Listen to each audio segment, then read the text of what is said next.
मित्रों, आप सभी लोग जानते हैं कि राशियां 12 होती है। कौन कौन सी राशियां होती है आइए जान लेते हैं यहां पर।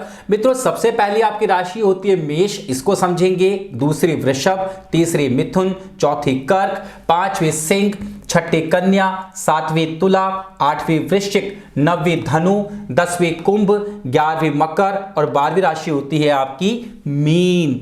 इन 12 राशियों को आज हम एक एक करके क्लासिफाई करेंगे और इनका बेहतरीन यूज आज की क्लास में हम लोग सीखेंगे।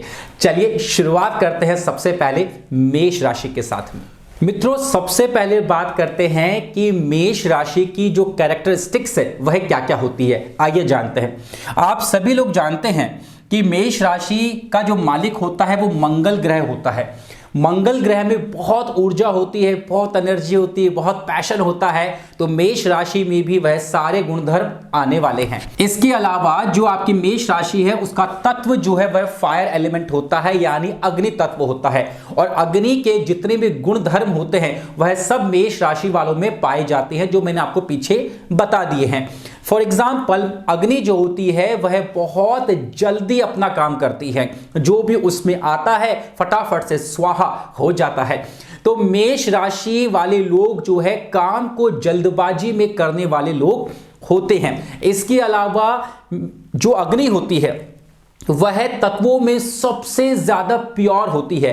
कभी भी अग्नि इम्प्योर नहीं हो सकती, कभी भी अग्नि जो है वह खराब नहीं हो सकती, क्योंकि अग्नि सबको प्यूरिफाई करने का काम करती है। बाकी सारे तत्व, चाहे पृथ्वी तत्व हो, चाहे वह जल तत्व हो, चाहे वायु तत्व हो, चाहे आकाश तत्व हो, ये सभी पल्यूट हो सकते हैं, लेकिन अग्नि कभी पल्यूट नहीं हो सकती। इस कारण से ये लोग बहुत ही ईमानदार लोग होते हैं, अपने काम के प्रति बहुत ही वफादार लोग होते हैं। इसके अलावा इनका नेचर जो होता है वह इनिशिएटर का नेचर होता है। इनिशिएटर का मतलब यह हुआ कि ये हर काम को शुरू करने की कोशिश करते हैं, इनिशिएट करते हैं, पहल करते हैं। कोई बोलेगा कि इस काम को कौन करेगा, मैं करूंगा। जो ये है ना, मैं करूंगा, सबसे पहले मैं करूंगा इस काम को, ये इनिशिएट करने की हैबिट इन मेष राशि वालों में होती है। शरीर में इनका हिस्सा कहां होता है, इनका हिस्सा हेड का जो ये हिस्सा होता है यहां पर मेष राशि का हिस्सा होता है। सर इसका यूज क्या होगा, जब आप लोग सीखेंगे आने वाले कोर्स में एस्ट्रो वास्तु, वहां पर इसका बहुत ज्यादा यूज हम करने वाले हैं। तो अगर मैं मेष राशि वालों की कैरेक्टरिस्टिक्स को एक बार एक्सप्लेन करूं तो अग्रेसिव होते हैं, हाँ जी अग्रेसिव होते हैं, एंग्री होते हैं क्योंकि मंगल की राशि है, फोर्सफुल, जबरदस्ती काम को करने की कोशिश करते हैं। यूं मान लीजिए कि जहां पर हम लोग थक के बैठ जाएंगे ना, वहां पर ये लोग थकेंगे नहीं, ये और काम करना शुरू करेंगे, अपनी बॉडी को, अपने दिमाग को और ज्यादा फोर्स करेंगे कि आगे बढ़ो। ये वैसी सोच है कि अगर मेरा ओपोनेंट यानी जो मेरा कॉम्पिटिटर है, अगर वो दौड़ रहा है, वो काम कर रहा है, वो मेहनत कर रहा है, तो मैं भी मेहनत करूं, कहीं मैं उससे पीछे ना रह जाऊं।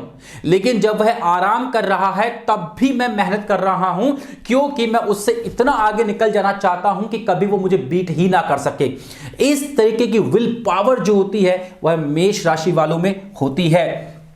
स्टेब्लिश डोमिनेंस, ये लोग जो है वह हर जगह अपनी छाप छोड़ना चाहते हैं। मैं अगर कहीं पे खड़ा हूं तो मेरी अलग से पहचान होनी चाहिए, मैं कुछ भी कर रहा हूं तो मुझे उसमें अलग से क्रेडिट मिलना चाहिए। छाप छोड़ने वाले लोग होते हैं ये। इसके अलावा अनप्रिडिक्टेबल, इनके बारे में आप किसी प्रकार की प्रिडिक्शन नहीं कर सकते, ये कब कहां क्या करेंगे कुछ पता नहीं, क्योंकि मंगल वैसे भी अग्नि तत्व का ग्रह होता है जो इस राशि का मालिक होता है, और इस राशि में भी तत्व अग्नि है। ये कुछ भी जल्दबाजी में करने वाले व्यक्ति होते हैं। अभी ये बिल्कुल शांत होकर बैठे हुए हैं, आपने हल्की से कोई बात बोली और ये एकदम से इतना गुस्से में आ जाएंगे कि कुछ भी कर सकते हैं। राइट, आगे चले, अगर हम टॉक्स लाउडली एंड असर्टिवली, जोर से बात करना पसंद करते हैं, अपनी बात को एनर्जी के साथ रखना पसंद करते हैं, ये बहुत ही अच्छे मोटिवेटर बन सकते हैं। जब ये लोग बोलना शुरू करते हैं ना तो दुनिया सुनती है, क्योंकि इनके अंदर इतनी एनर्जी होती है जो कि ऑडियंस में या स्पेक्टेटर्स में जाती है, ट्रांसफर होती है, और फिर सब लोग मंत्र मुग्ध हो जाते हैं। इसके अलावा अगर आगे बात करें पिकअप फाइट्स, यानी जल्दी से झगड़ा करने की प्रवृत्ति होती है। झगड़ा करने की बात आएगी, सोचेंगे नहीं, समझेंगे नहीं, झगड़ा करना शुरू कर देंगे। स्टबर्न यानी जिद्दी लोग होते हैं, एक बार मन में ठान ली तो ठान ली, करना है तो करना है, बात खत्म। अब कोई इफ कोई बट नहीं, केवल जट, सॉरी ये अलग हो गया। तो no if no but only Jatt, मतलब ठान लिया मन में करना है साहब, ये काम करना है तो करना है। जैसे थॉमस एडिसन ने ठान लिया था कि मुझे बल्ब का आविष्कार करना है, अब चाहे इसमें 5000 प्रयोग करने पड़े या 10,000 प्रयोग करने पड़े, मैं बल्ब बनाकर रहूंगा। जैसे गांधी जी ने ठान लिया था कि जब किसी गोरे ने उठा के उनको ट्रेन से बाहर फेंका था तो ट्रेन की पटरी पर पड़े होकर गांधी जी ने ठान लिया था कि गोरे आज तूने मुझे इस ट्रेन के बाहर फेंका है, एक दिन ऐसा आएगा कि मैं तुझे इस देश के बाहर उठा के फेंक दूंगा। ठान लिया तो ठान लिया, राइट। मित्रों अब बात करते हैं बहुत ही इंपॉर्टेंट फैक्टर के बारे में, राइट। अब हम जानते हैं कि राशियों के स्थान कौन कौन से हैं, प्लेसेस ऑफ साइंस, यानी मेष राशि के स्थान कौन कौन से हैं, अभी हमको उनको समझना है। सर इसका यूसेज क्या है? इसका यूसेज इतना ज्यादा है कि आप सोच भी नहीं सकते, राइट। तो सबसे पहले आप ये समझ लीजिए कि ये मेष राशि के स्थान कौन कौन से हैं।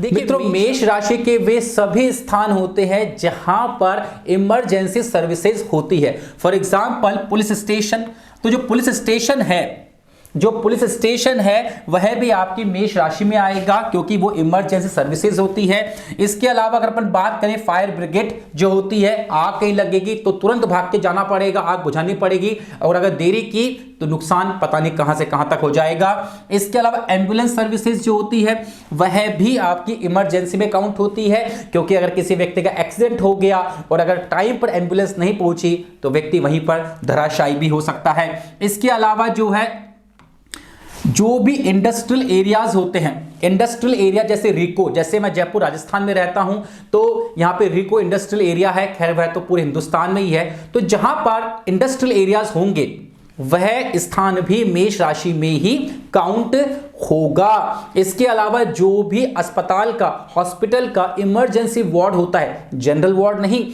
जो भी इमरजेंसी वार्ड होता है वह भी मेष राशि में ही काउंट होता है। तो मैंने यहां पे आपको बता दिया, पुलिस स्टेशन बता दिया आपको, यहां पर आपको फायर स्टेशन बता दिया, एम्बुलेंस हो गई, इमरजेंसी डिपार्टमेंट इन हॉस्पिटल्स हो गए, इसके अलावा इंडस्ट्रियल एरिया हो गया, इसके अलावा इलेक्ट्रिसिटी डिस्ट्रीब्यूशन पॉइंट्स, जो भी इलेक्ट्रिसिटी डिस्ट्रीब्यूशन पॉइंट्स है यानी जो भी इलेक्ट्रिसिटी बोर्ड है वह भी मेष राशि में ही काउंट होता है। और इसके अलावा आर्मी कंटोनमेंट एरिया, जहां पर आर्मी का एरिया है, आपके शहर में भी होगा, जयपुर शहर में 3-4 जगह आर्मी एरियाज है, तो जहां पर भी आर्मी एरिया होता है वह भी मेष राशि में काउंट होता है।